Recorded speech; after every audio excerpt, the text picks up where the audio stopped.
Olá, vimos no vídeo anterior os princípios fundamentais ou os conceitos fundamentais da estática de fluidos, nomeadamente o conceito de impulsão e o efeito da gravidade sobre os fluidos. Falámos da lei fundamental da estática de fluidos e ainda da lei de Pascal. Este segundo vídeo é destinado a falar sobre o princípio de Arquimedes e sobre os conceitos de pressão absoluta e de pressão manométrica. O princípio de Arquimedes é um princípio extraordinariamente importante e que muitas vezes é alvo de algum tipo de incompreensão por parte dos estudantes. Por isso, vamos tentar seguir uma explicação o mais intuitiva possível. Imaginem que vocês, já vos aconteceu seguramente, estarem na praia a brincar com uma bola. E se vocês estiverem na água com a bola e tentarem colocar a bola debaixo de água, vocês vão sentir uma força relativamente grande que se exerce sobre a bola e, se vocês não tiverem cuidado, provavelmente a bola até vos vai escapar das mãos e, de uma forma um bocado engraçada, até vos pode atingir na cara, o que dá sempre aso a uma risada por parte de quem estiver a brincar com vocês. E, então, essa força, digamos, misteriosa que aparece sobre a bola é, efetivamente, uma manifestação do princípio de Arquimedes e essa força chama-se força de impulsão. A força de impulsão é, então, originada pelo fluido e resulta da soma das forças verticais que o fluido exerce sobre o objeto que nele está mergulhado. Portanto, no vídeo anterior, se viram aquelas duas forças representadas a azul, exercidas sobre o objeto, uma força no topo, dirigida para baixo, e uma força na base, dirigida para cima, a soma vetorial destas duas forças é, então, igual à força de impulsão, que nós, muitas vezes, designamos através da letra B do inglês buoyancy. E se eu quiser calcular o valor, o módulo desta força, o módulo desta força calcula-se muito simplesmente através do peso do fluido deslocado. Para exemplificar este conceito, deixem-me socorrer-me aqui de um esquema e imaginem o seguinte. Imaginem que têm um recipiente com água. E o recipiente tem água de maneira a que, como vocês podem ver aqui, a água está quase na situação de transbordar. Ou seja, estamos naquela situação em que podemos dizer que falta uma gota para transbordar o copo. E agora imaginem que eu tenho aqui um segundo recipiente em cima de uma balança. Descontando o peso deste recipiente, ou seja, aquilo que nós muitas vezes chamamos a tara, a balança registra 0 Newton. Ok? 0 Newton. Agora, imaginem que eu tenho este objeto, que todos nós reconhecemos, um telemóvel, e que eu lentamente vou mergulhar o objeto dentro d'água, mas mergulho assim de uma forma lenta. Ok? Quando eu mergulho o objeto dentro d'água, o que é que vai acontecer? Bom, vai sair água e essa água vai ser apanhada neste recipiente. E, portanto, vamos imaginar que isto é a água que saiu pelo facto de eu mergulhar lentamente o objeto dentro do recipiente. A esta água, nós dizemos que esta água é o líquido, portanto, é o líquido deslocado. O líquido deslocado. E, neste caso, o volume de líquido deslocado, o volume desta água, é obviamente igual ao volume do telemóvel, porque eu mergulhei o telemóvel todo dentro de água e, portanto, o volume deslocado é igual ao volume do objeto. E agora, se eu pensar que forças estão a atuar então sobre o objeto, estão a atuar, neste momento, enquanto o objeto está nesta posição, estão a atuar duas forças. Uma força gravítica, que eu vou representar com esta cor. Portanto, está a atuar uma força gravítica. Portanto, força gravítica. Já agora aqui tentar fazer aqui o bico da seta um bocadinho melhor. E está a atuar. Vamos tentar aqui escolher aqui uma cor que seja, espero que seja visível. Está aqui a atuar uma força dirigida de baixo para cima, uma força vertical dirigida de baixo para cima, que é a força de impulsão. E agora, por exemplo, imaginemos que o telemóvel tem uma massa de 200 gramas. Então, isso significa que o valor da força gravítica é de aproximadamente 2 newton. E agora, imaginem que eu pretendo saber qual é o valor, ou o valor da magnitude, ou do módulo da força de impulsão. O que vai acontecer é que a água que foi deslocada caiu neste recipiente, logo fez alterar o valor registado por essa balança. Vamos imaginar que a balança agora indica uma força, digamos um peso. Eu aqui estou a ser um bocadinho simplista com a linguagem, mas é só para facilitar. Imaginem que o telemóvel, a balança registra uma força de 1,5 newton. Então, isso quer dizer que esta força de impulsão tem magnitude de 1,5 newton. Então, vamos perceber a magnitude da força de impulsão é igual ao peso do fluido deslocado.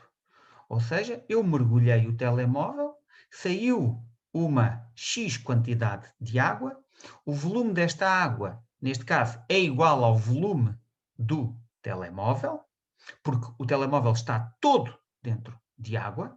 Isto não seria válido se o telemóvel só estivesse metade dentro de água. Aí o volume deslocado não seria igual ao volume do objeto.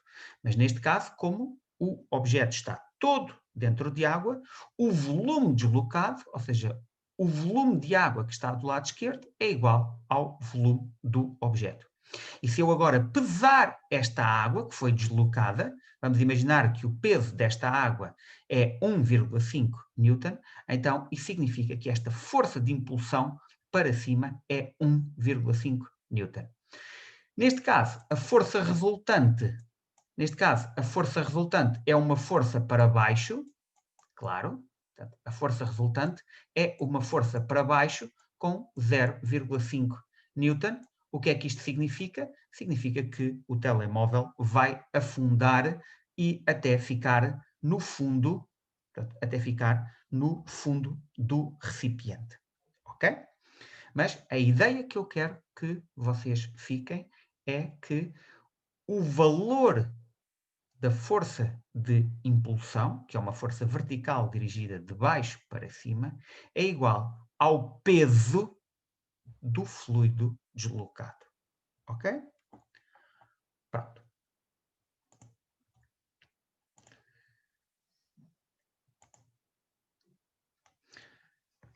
E, portanto, agora imaginem esta situação. Imaginem que vocês, dentro de água, colocam um paralelepípedo de madeira ou colocam, por exemplo, um paralelepípedo de alumínio. Se os dois paralelepípedos tiverem exatamente o mesmo volume, quer dizer que eles deslocam a mesma quantidade de água, logo a força de impulsão nos dois casos é exatamente igual. Só que num dos casos o bloco de madeira virá à superfície, no outro caso, o bloco de alumínio cairá para o fundo do recipiente. Porquê? Porque a força gravítica é diferente nas duas situações. E, portanto, neste caso, a força gravítica é a massa do bloco de madeira vezes a aceleração gravítica, ou seja, é a densidade da madeira vezes o volume do bloco vezes a aceleração gravítica. Neste caso, a força gravítica é a massa do bloco de alumínio vezes a aceleração gravítica, ou seja, é a densidade do alumínio vezes o volume do objeto vezes a aceleração gravítica. Neste caso, como a força de impulsão é maior do que a força gravítica, a força resultante é uma força para cima, logo o objeto acelera para cima, tem uma aceleração positiva, portanto, segundo o eixo dos y, e acelerará em direção à superfície. No segundo caso, como a força gravítica é maior do que a força de impulsão, a força resultante é uma força dirigida de cima para baixo, logo o objeto sofrerá uma aceleração negativa, o que significa que deslocar-se-á para, tanto como ele estava parado, ele vai deslocar-se para o fundo do recipiente. No entanto, quero salientar que se os dois objetos tiverem exatamente o mesmo volume, a força de impulsão é igual nos dois, porque ambos deslocam a mesma quantidade de água e a força de impulsão é o peso do fluido, não é o peso do objeto, é o peso do fluido deslocado. Ok? Pronto. Já agora, o objeto que vem à superfície, neste caso o bloco de madeira, virá à superfície e ficará numa situação mais ou menos semelhante a esta. E porquê é que ele fica nesta situação? Apenas com parte do seu volume submerso. Porque é nesta situação que a força de impulsão iguala a força gravítica e, portanto, é nesta situação atinge-se, digamos, portanto, verifica-se a equação de o somatório das forças ser igual ao vetor nulo e, portanto, se o objeto já está parado, então ele permanece parado e permanece parado a flutuar no líquido. Ok. Já agora, reparem aqui que o volume deslocado é o volume do objeto que está debaixo de água, ao passo que o volume do objeto, bom, é o volume do objeto e, neste caso, os dois volumes não são iguais. Portanto, neste caso, o volume do objeto é igual ao volume de fluido deslocado, mas, neste caso, o volume de fluido deslocado já não é igual ao volume do objeto. Aliás, podemos pensar que, imaginem que agora este bloco é um navio. O que é que acontece quando nós colocamos, por exemplo, contentores em cima do navio? A força gravítica do conjunto aumentou, portanto, do conjunto barco mais contentores, a força gravítica deste conjunto aumentou. Mas para que o sistema permaneça em equilíbrio, o que é que tem que acontecer? A força de impulsão também tem que aumentar. Ora, como é que a força de impulsão vai aumentar? Obviamente, deslocando um volume maior. E como é que um barco consegue deslocar um volume maior? Afundando-se mais um bocadinho na água. E, portanto, se isto fosse um navio e eu colocasse aqui contentores, o que isto faria era, digamos, empurrar o navio um bocadinho mais para baixo, até se voltar a atingir uma situação de igualdade entre a força gravítica e a força de impulsão. Já agora, peço-vos que prestem atenção a estas duas imagens. Vejam, neste caso é uma jovem que está a flutuar, imagino eu, digamos, numa piscina ou no mar, e aqui temos um jovem que também está a flutuar, portanto, ele não está sentado no chão, ele está a flutuar, mas vejam a diferença de porção do corpo que, num caso e no outro, consegue estar fora de água. Portanto, nesta situação, apenas a porção de corpo que está fora de água é metade do pé, um bocadinho da mão e metade da cabeça. E pensem o seguinte: se esta jovem retirasse todo o seu membro inferior esquerdo de dentro de água, o que é que aconteceria? Bom, o restante, portanto, o resto do corpo afundaria, porque para ela flutuar, o que é que ela tem que fazer? A força de impulsão tem que igualar a força gravítica. Ora, como é que ela consegue maximizar a força de impulsão? Mergulhando, ou submergindo, ou deslocando o máximo de água possível. Neste caso, por que é que isso não acontece? Porque, neste caso, este jovem encontra-se no Mar Morto, que, como vocês julgo que sabem, a água tem uma quantidade de sal extraordinariamente elevada. Basta dizer que, enquanto que a água do mar, a densidade da água do mar é qualquer coisa como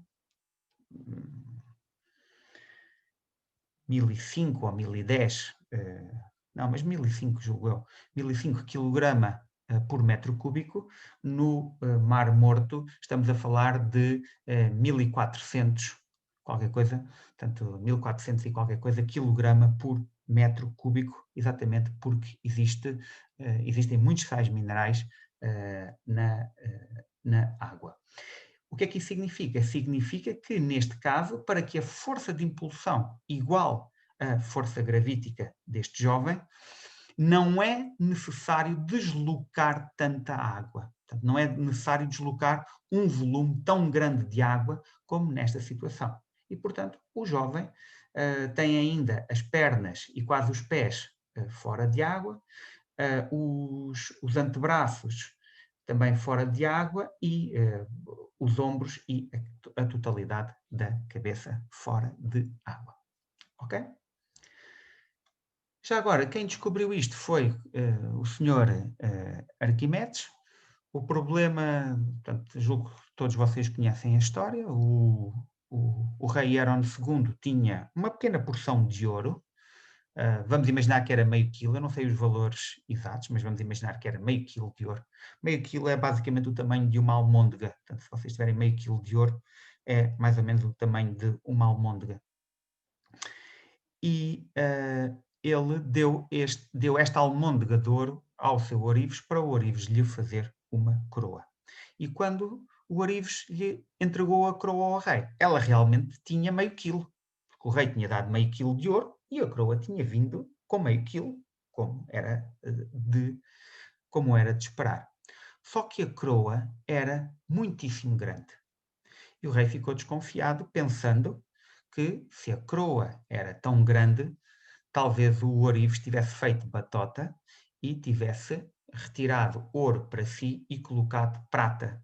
Só que qual é o problema? É que a prata tem uma densidade bastante inferior à do ouro, cerca de 1/3, se a memória não me falha. Já agora podemos ver aqui no próximo slide.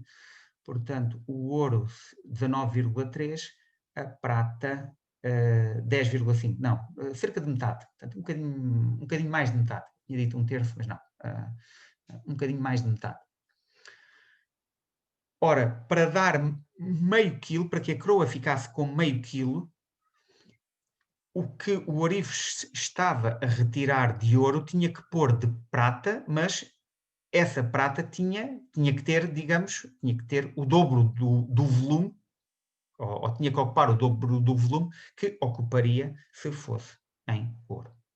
E o rei perguntou ao ourives se, portanto, como é que portanto, uma almôndega de ouro tinha dado para fazer uma coroa tão grande. E o Ourives disse-lhe, pois, olha, Conceição, é a arte do meu ofício. Mas o rei a seguir perguntou-lhe, mas a coroa é toda feita de ouro maciço, portanto está toda cheinha de ouro, e o Ourives disse que sim, que a coroa estava, efetivamente, era maciça e toda portanto, feita de ouro. Bom, o rei mandou chamar o Arquimedes e perguntou-lhe como é que poderia saber se a coroa era ou não toda feita de ouro. Bom, claro que o rei tinha uma maneira simples, era agarrar um serrote ou numa lima e cortar a coroa, mas aí estaria a estragá-la e, portanto, ele queria que não fossem utilizados métodos destrutivos. Claro que agora o senhor Arquimedes tinha um problema, porque era, bom, como é que ele haveria de resolver o problema? E a ideia surgiu-lhe quando ele se preparou para tomar banho. Ele tinha a banheira bastante cheia de água e o que ele reparou foi que quanto mais Arquimedes ele colocava dentro da banheira, mais água saía. E ele percebeu que o volume de água que saía era igual ao volume de Arquimedes que ele se colocava, ou que ele colocava dentro da banheira. O que é que isto significava? Significava, portanto, foi aí que surgiu a célebre expressão Eureka, e basicamente o que o senhor Arquimedes percebeu foi que tinha uma maneira para descobrir o volume da coroa. E, portanto, o que ele fez foi, tal como naquele desenho que eu vos mostrei, ele encheu um recipiente com água, até faltar uma gota para transbordar o recipiente, e a seguir mergulhou lá a coroa toda. Obviamente que saiu água e o volume da água que saiu era igual ao volume da coroa, uma vez que toda a coroa ficou submersa. Quer dizer que agora o Arquimedes tinha num recipiente à parte o volume da água que saiu, ou seja, o volume da coroa. E agora esse volume era relativamente fácil de medir e basicamente o que ele fez, as contas, era para este volume, se a coroa fosse toda feita de ouro, teria que pesar X. Só que o que é que se via era que a coroa pesava 1/3 ou 1/4 desse valor, ou seja, pesava meio quilo, portanto, ou 5 newton, digamos assim, porque, como vocês sabem, o quilograma é a unidade de massa, não de peso, mas pronto, aqui estamos a falar com uma linguagem um bocadinho mais simples, e, portanto, dessa forma, percebeu-se que o Ourives tinha efetivamente tentado enganar o rei, só que o rei socorreu-se do Arquimedes, que conseguiu, então, descobrir a tramóia. Não sei exatamente o final da história, mas imagino que não tenha corrido muito bem para o Ourives, porque naquelas épocas bárbaras, digamos assim, enganar os reis podia não ter consequências muito agradáveis, mas, digamos, a ideia ficou. Hoje em dia nós vemos isto da seguinte forma: imaginem que vocês têm um dinamómetro e que pesam, colocam a coroa portanto, suspensa do fio que está ligado ao dinamómetro. E o dinamómetro vai registar aqui um valor, ou seja, vai registar uma força que, por uma série de efeitos de cascata e pares ação-reação, é igual a este valor aqui, T1, e nós muitas vezes dizemos que o dinamómetro está a medir o valor da força gravítica da coroa. É mentira. O dinamómetro não pode medir uma força que não é aplicada sobre ele, mas, portanto, o que o dinamómetro está a medir é a força que o fio exerce sobre o dinamómetro, que por sua vez é igual à força que o dinamómetro exerce sobre o fio, que por sua vez é igual à força que o fio exerce sobre a coroa, que por sua vez é igual à força que a coroa exerce sobre o fio, e, portanto, no fim de contas, como a coroa está parada, depois esta última força tem também um valor igual portanto, ao valor da força gravítica e, portanto, nós de alguma forma podemos dizer que o dinamómetro mediu a força gravítica da coroa, mas tal não é totalmente correto. Podemos dizer como simplificação de linguagem, mas portanto, um dinamómetro não pode medir uma força que não é aplicada nele próprio.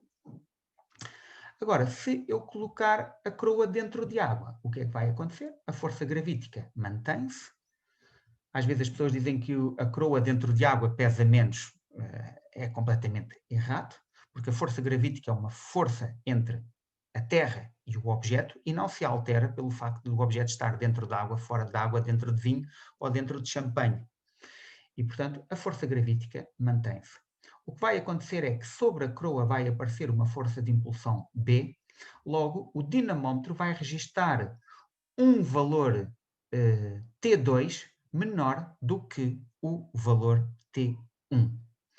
Mas, obviamente, que o dinamómetro não está a registar a força gravítica do objeto, está a registar esta.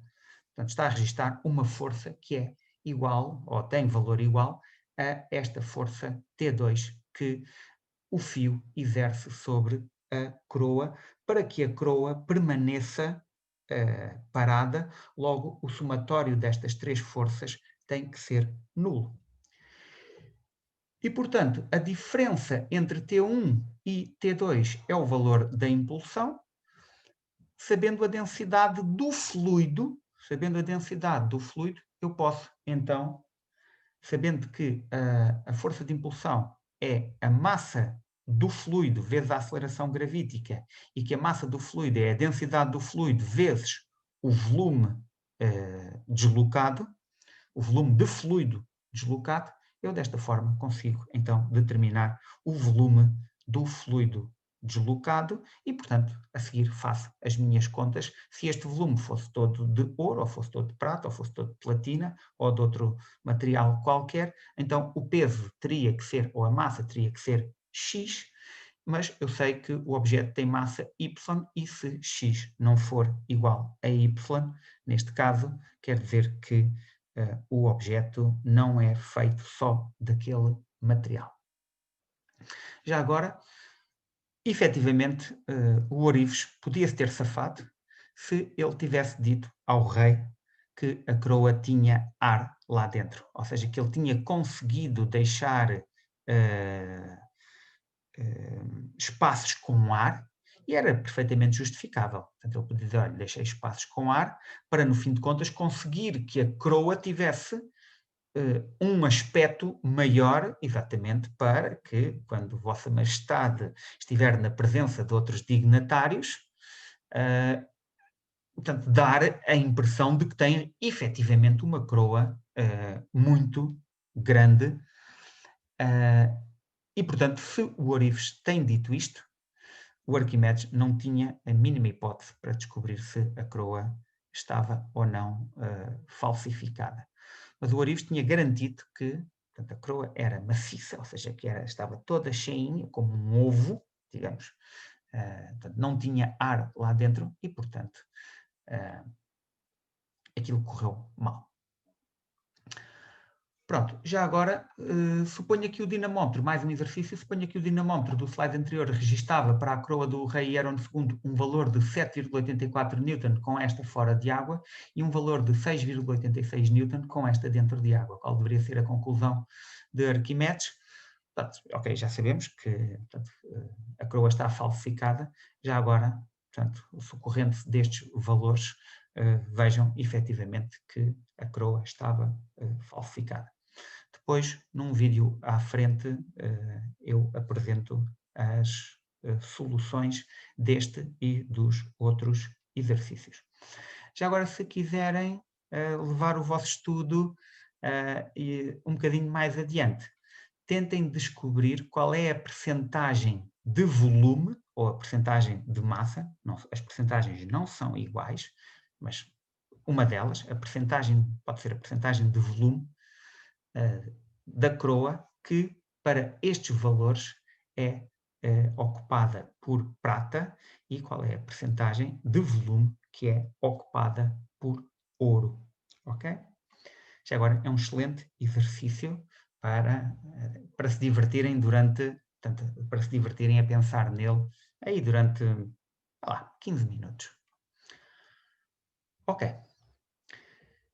Já agora, portanto, outro conceito muito importante é o conceito de pressão absoluta e de pressão manométrica.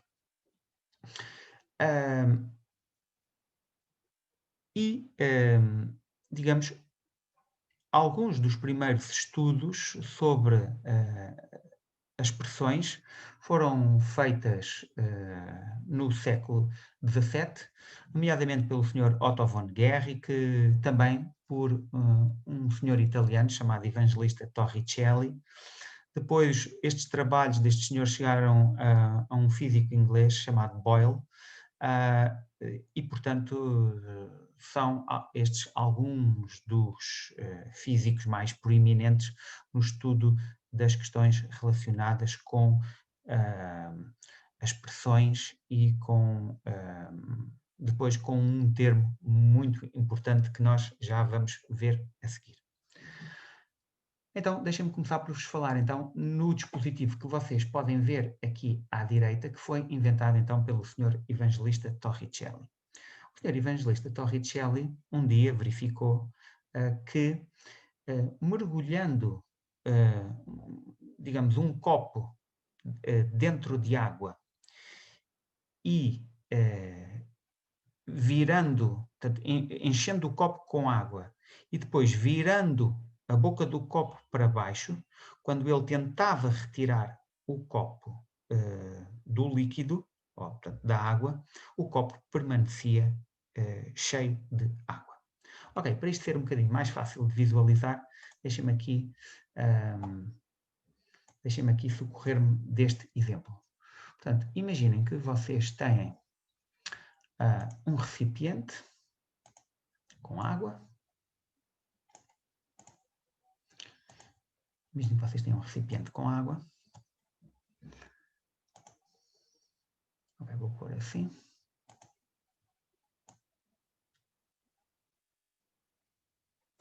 Pronto, aqui um recipiente com água. E agora, cadê esta água? Parece um bocado roxa, mas pronto. Imaginem que vocês têm um copo. Um copo assim.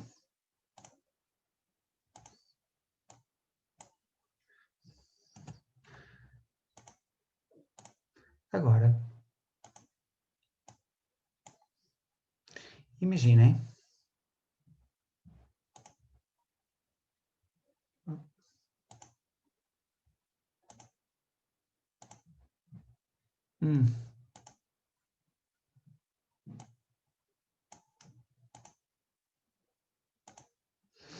imaginem que eu agarro neste copo e nesta posição eu mergulho assim o copo dentro de água. A minha pergunta é, se eu fizer isto, o copo vai ficar cheio de água? Já agora, a resposta é não. O copo não vai ficar cheio de água, o copo vai permanecer com ar. E a resposta é muito simples. Tendo eu mergulhado o copo nesta posição, o ar não teve por onde se escapar, quer dizer que, não tendo o ar por onde se escapar, quer dizer que a água não consegue entrar. Portanto, se eu mergulhar o copo dentro de água, com a boca virada para baixo, o copo vai permanecer cheio de ar. No entanto, se eu agora, com o copo nesta posição, se eu voltar a rodar o copo, e por exemplo, se eu fizer isto ao copo, bom, neste caso o ar vai sair e, obviamente, que o copo vai ficar cheio de água. Novamente, se eu voltar a rodar o copo, bom, o copo vai permanecer cheio de água. E se eu agora agarrar no copo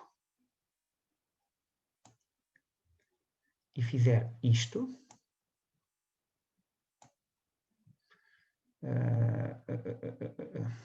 Eu não queria que ficasse ali aquele espaço em branco. Mas pronto, esqueçam este espaço em branco. Imaginem que eu começo a fazer isto ao copo. Okay? Sempre com a boca do copo dentro d'água. O que é que vai ficar dentro do copo? Bom, o que vai ficar dentro do copo, como eu já disse, vai ficar água. E porquê que vai ficar água? Porque para esta água sair de dentro do copo, quer dizer que tinha que entrar ar. Mas a boca do copo nunca saiu de dentro d'água, portanto não pode entrar ar. E como não entra ar, bom, não sai água de dentro do copo. O senhor evangelista Torricelli fez esta experiência. Eu costumo dizer na brincadeira que ele devia gostar de lavar copos. Mas ele fez esta experiência e viu que, efetivamente, o copo permanecia cheio de água, mesmo quando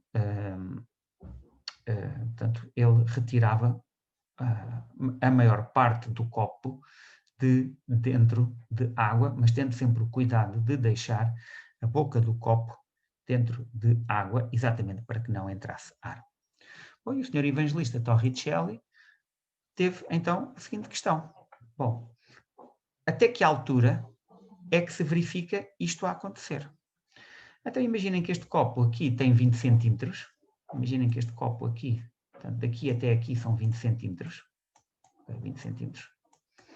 Bom, o que o senhor evangelista Torricelli começou a fazer foi a encomendar copos cada vez maiores.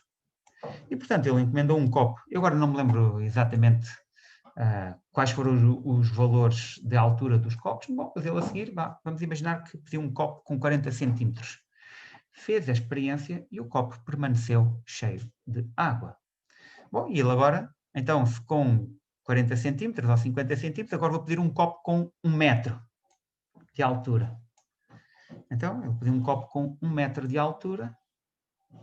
Bom, vamos imaginar que isto é um copo com 1 metro de altura.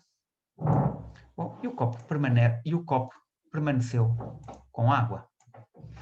Bom, e agora o Sr. Evangelista Torricelli começa a pedir copos cada vez maiores, e na altura em Veneza já se fazia vidro de excelente qualidade, portanto, que permitia fazer copos com a altura que nós quiséssemos, e basicamente ele foi encomendando copos cada vez maiores, e com, vamos imaginar, 5 metros de altura o copo permanecia cheio de água, com 10 metros de altura o copo permanecia cheio de água, e portanto nós ficamos a pensar, bom, onde é que isto vai parar? O que é certo é que se vocês tiverem um copo, por exemplo, com 11 metros ou 12 metros de altura, acaba por se dar esta situação. Portanto, imaginem que isto é um copo. Imaginem que isto é um copo com... imaginem que isto é um copo com 11 metros de altura ou 12 metros de altura. O que vai acontecer é que, portanto, se vocês tiverem um copo suficientemente alto, com mais de 10 metros, eu queria aqui apagar isto. Portanto, se vocês tiverem um copo suficientemente alto, o que vai acontecer é que a água vai atingir uma altura de aproximadamente 10 metros e 34 centímetros.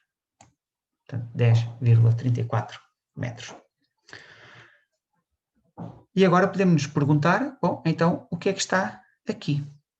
Não pode estar ar porque a boca do copo esteve sempre dentro de água, portanto não entrou, portanto não pode ter entrado ar.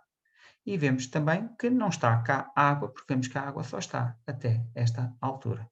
Então, se não entrou ar e não está água, bom, o que é que cá pode estar? Bom, a resposta é só uma: vácuo.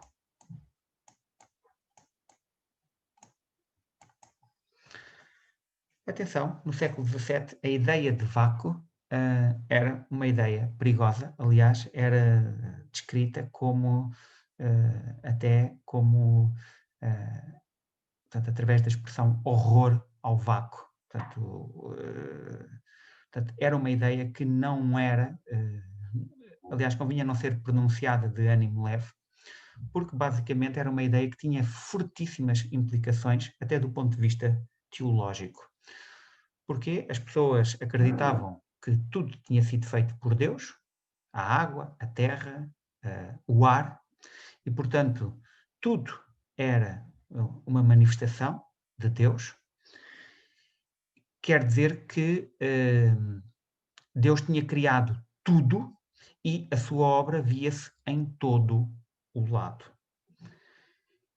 E, portanto, a noção de vácuo implicaria que então passaria a haver um ponto do espaço que não tinha sido obra de Deus. Porque se o vácuo é a ausência de matéria e toda a matéria tinha sido criada por Deus, quer dizer que se eu agora tivesse uma porção do espaço que não tinha matéria, quer dizer que eu tinha uma porção do espaço que não tinha sido obra de Deus. E isto, vocês estão a ver que a implicação teológica disto é, obviamente, uma implicação importante. E algumas pessoas atreviam-se mesmo a dizer, já que Deus vive na sua matéria, ou Deus existe na sua matéria, na matéria que Ele próprio criou, isto também podia ser levado, ou poderia levar à afirmação que então existia. Portanto, passava a haver uma região do espaço onde não existia Deus. Ou seja, quer dizer que Deus deixava de ser omnipresente. E, portanto, vejam que, levado a portanto, a este raciocínio último, era uma ideia que não era nada fácil de aceitar. Já agora, só aqui, portanto, eu não estou a dizer que quem estava errado ou quem estava certo, isso agora já não interessa, já não podemos mudar o que aconteceu para trás. Podemos falar, isso sim, podemos falar, podemos discutir. Não interessa agora quem é que tinha razão, quem é que não tinha, se a posição foi melhor ou pior. E, portanto, não é isso que nos interessa. Eu estou, digamos, apenas a dar-vos uma ideia, portanto, portanto, do tipo de raciocínio que era seguido, ou que era, dos argumentos que eram esgrimidos, ou esgrimidos, portanto, a respeito de experiências deste género. E, portanto, esta experiência aqui é basicamente esta que está aqui, só que neste caso aqui não é com... Portanto, a experiência depois foi repetida, portanto, não com água, mas com mercúrio, com a vantagem de nós não precisarmos de copos tão grandes. Portanto, um copo de 1 metro de altura chega e sobra, e, portanto, se fizermos com esta experiência com mercúrio, o que se verifica é que o mercúrio dentro do tubo atinge uma altura de 76 centímetros ou 760 milímetros e, basicamente, usando a lei fundamental da estática de fluidos, o que é que nós podemos dizer? Podemos dizer que dois pontos do mesmo fluido parado à mesma altura estão à mesma pressão. Logo, se eu escolher o ponto A e o ponto B, eu posso dizer que eles portanto, cumprem esses requisitos, são pontos do mesmo fluido parado e estão à mesma altura, logo estão à mesma pressão. Ora, sabendo que a pressão de um ponto é a pressão de tudo o que está para cima dele, então a pressão do ponto A é a pressão desta coluna de mercúrio mais zero, uma vez que aqui está vácuo, e o vácuo tem pressão zero. A pressão do ponto B é a pressão de tudo o que está para cima dele. Ora, o que é que está para cima dele? A atmosfera, e, portanto, é a pressão atmosférica.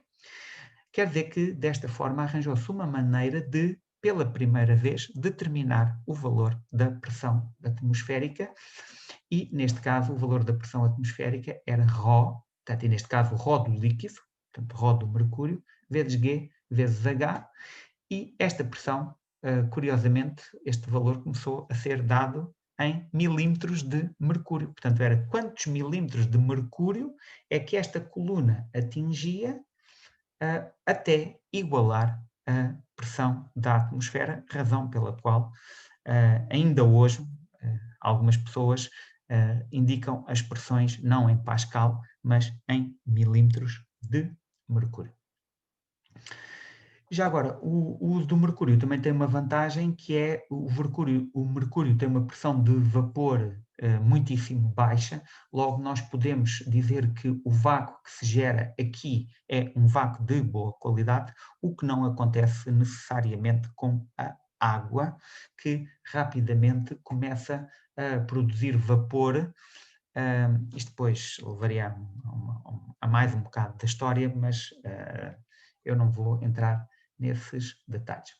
Mas pronto, fiquem com esta ideia. Já agora, então, nós aqui até podemos chegar então ao valor de H, dividindo a pressão atmosférica por ρ do mercúrio vezes G, e se vocês fizerem a conta, então isto dá 0,760 metro, ou seja, os tais 760 milímetro de mercúrio, ou seja, nós podemos dizer que a pressão atmosférica é 1013 hectopascal ou 760 milímetros de mercúrio. A pressão atmosférica média, porque depois este valor da pressão atmosférica oscila umas vezes para cima, outras vezes para baixo, daí nós termos aquilo que em meteorologia se designam as altas pressões e as baixas pressões. Portanto, são flutuações em torno deste valor médio, expresso em Pascal ou expresso em milímetros de mercúrio. Já agora, o Pascal repetiu esta experiência, não com água, mas com vinho de Bordeaux. Já agora, portanto, vamos considerar aqui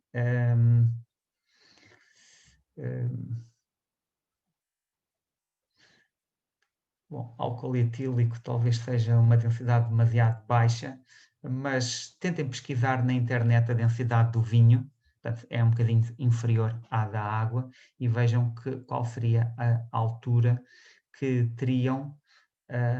Bom, com a água já sabemos que são 10,34 metros, mas tentem chegar a esse valor com álcool etílico, e já agora façam com vinho, tentem pesquisar a densidade do vinho e tentem chegar às mesmas conclusões do Sr. Pascal. Já agora, esta pressão que nós estamos, portanto, a pressão que nós medimos aqui é uma pressão absoluta, porque o zero corresponde, portanto, esta pressão de 0 Pascal corresponde, portanto, é uma pressão absoluta, corresponde à pressão do vácuo. E, portanto, este dispositivo permitia, digamos, medir pressões absolutas. No entanto, foi inventado um outro dispositivo, tal como está indicado aqui. Este dispositivo é um manómetro e permite medir pressões manométricas. Qual é a ideia? Imaginem que tem aqui um gás que está a uma pressão P. E o recipiente, portanto, faz esta curva, e agora aqui no ponto A, este ponto A pertence à interface entre mercúrio e o próprio gás. E do outro lado está um ponto B que pertence ao mercúrio. Se eu, portanto, e esta porção do tubo à direita é móvel e, além de ser móvel, está aberta para a atmosfera. Então, este braço do tubo tem aqui uma escala, portanto, tem aqui uma espécie de uma fita métrica com um zero e depois, obviamente, com os centímetros ao longo do tubo. E o que é que este objeto, o que é que este dispositivo permite fazer? Medir a pressão acima da pressão atmosférica, ou seja, aquilo que nós designamos como pressão manométrica. Como é que isso se faz? Este braço do dispositivo vai ser movimentado de maneira a que o zero, portanto, que corresponde ao ponto B, fique exatamente à altura do ponto A, que, como eu já disse, corresponde à interface entre o gás e o mercúrio. E, portanto, pela lei fundamental da estática de fluidos, eu tenho dois pontos do mesmo fluido parado à mesma altura. Logo, eles estão à mesma pressão. E agora, a pressão do ponto A é a pressão de tudo o que está para cima dele. Então, a pressão do ponto A é igual à pressão deste gás. A pressão do ponto B é igual à pressão desta coluna de mercúrio mais a pressão atmosférica. Ok? Como este dispositivo já conta com a pressão atmosférica, porque está aberto para a atmosfera, quer dizer que eu, ao registar esta altura, eu só vou medir o valor acima da pressão atmosférica, ou seja, o valor da pressão do gás que está acima da pressão atmosférica, uma vez que a pressão atmosférica já conta automaticamente,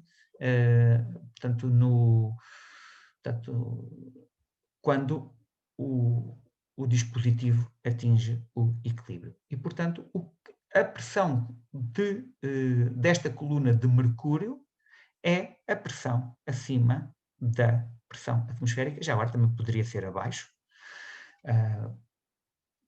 e, portanto, nós dizemos então que temos aqui uma pressão manométrica. Pronto. Basicamente, portanto, fazemos uso da lei fundamental da estática de fluidos, tal como eu vos disse anteriormente. Já agora, só para terminar, só duas aplicações da estática de fluidos ao corpo humano. Por exemplo, quando vocês medem a vossa tensão arterial, ou quando vão ao médico e o médico mede a vossa pressão arterial, o médico diz-vos, olha, sim, a sua pressão arterial está boa, está 12,8. O que é que isso significa? Na verdade, significa 120/80 milímetros de mercúrio acima da pressão arterial. E, neste caso, o primeiro número é a pressão sistólica, o segundo número é a pressão diastólica. Por uma questão de simplificação dos números, os zeros foram cortados e, portanto, em vez de dizer 120/80, passou a dizer-se 12,8, mas, no fim de contas, o que isto significa é 120 milímetros de mercúrio, ou 80 milímetros de mercúrio, acima da pressão atmosférica. Já agora, 1 milímetro de mercúrio é designado, portanto, atribui-se ao milímetro de mercúrio, embora não seja sempre utilizado, mas convencionou-se designar 1 milímetro de mercúrio como um torre, e um torre são 133,3 Pascal. Ou seja, portanto, 101.300 a dividir por 760. Portanto, se vocês fizerem esta conta, isto vai dar 133,3 Pascal. E, portanto, quando se diz que a pressão sistólica é 12, na verdade, portanto, é 120 vezes 133,3 Pascal acima da pressão atmosférica. Não poderia ser um valor absoluto, porque se fosse um valor absoluto seria um valor extraordinariamente baixo, muitíssimo inferior ao valor da pressão atmosférica. O que significa que, se nós nos cortássemos, em vez do sangue sair, entrava ar e morreríamos muito rapidamente de embolia. Ok? E, portanto, estes valores são valores manométricos. Já agora, as primeiras medições de pressão arterial foram feitas no século XVIII por um senhor que era o reverendo Stephen Hales, e basicamente o que ele fez foi, com a ajuda de um pajem, portanto, arranjou maneira de imobilizar um cavalo, e com um tubo de vidro, portanto, colocava o tubo, portanto, fez o tubo de vidro, portanto, permitia perfurar a pele e a artéria, portanto, a carótida, julgo que era a carótida do cavalo, E basicamente o que é que aconteceu? O tubo enchia-se de sangue e basicamente o tubo é aberto para a atmosfera e, portanto, ele tinha aqui uma maneira de medir a pressão manométrica associada portanto, à pressão arterial portanto, neste caso, do sangue, do sistema circulatório, portanto, do pobre animal. Julgo que eles também repararam portanto, que a altura do sangue varia, obviamente, portanto, devido ao próprio, devido ao próprio batimento cardíaco, e portanto foi aqui, portanto, foi com experiências deste género que se teve a primeira noção de que também, portanto, quais eram os valores de pressão, ou melhor, que havia valores de pressão arterial diferentes da pressão atmosférica e que, digamos, valores seriam esses. Atualmente nós fazemos isso com um esfigmomanómetro. Eu depois falarei do princípio de determinação da pressão arterial utilizando um esfigmomanómetro e um estetoscópio quando falarmos da dinâmica de fluidos.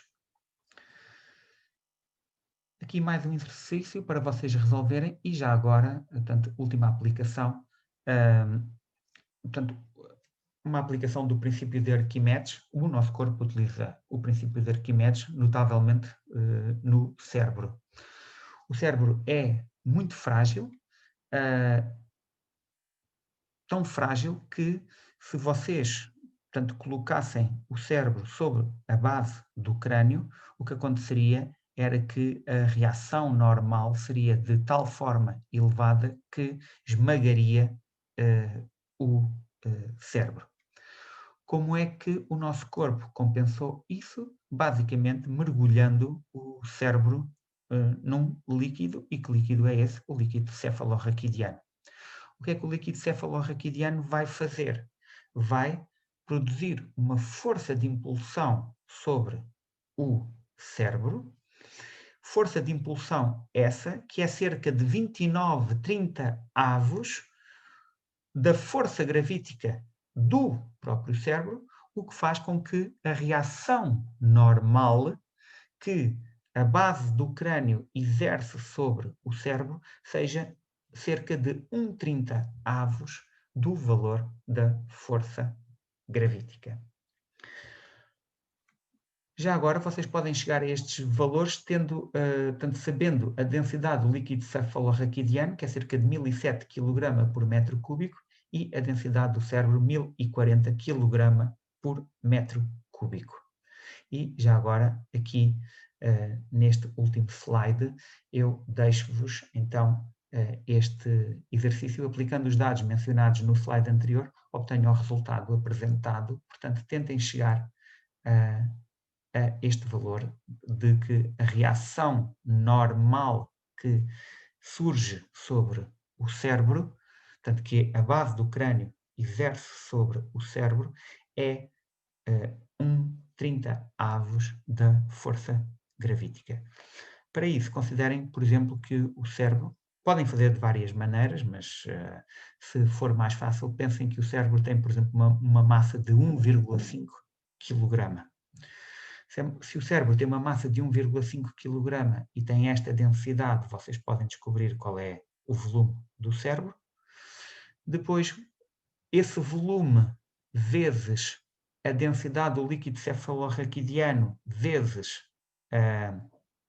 a aceleração gravítica vai-vos dar o valor da força de impulsão e depois descontem uma da outra e vejam que a resultante tem qualquer coisa como 1/30 avos do valor da força gravítica inicial e, portanto, vejam que essa força corresponde, então, à reação normal exercida pela base do crânio sobre o cérebro. Pronto, vou terminar aqui. Muito obrigado a todos pela vossa atenção e até ao próximo vídeo. Obrigado a todos. Com licença.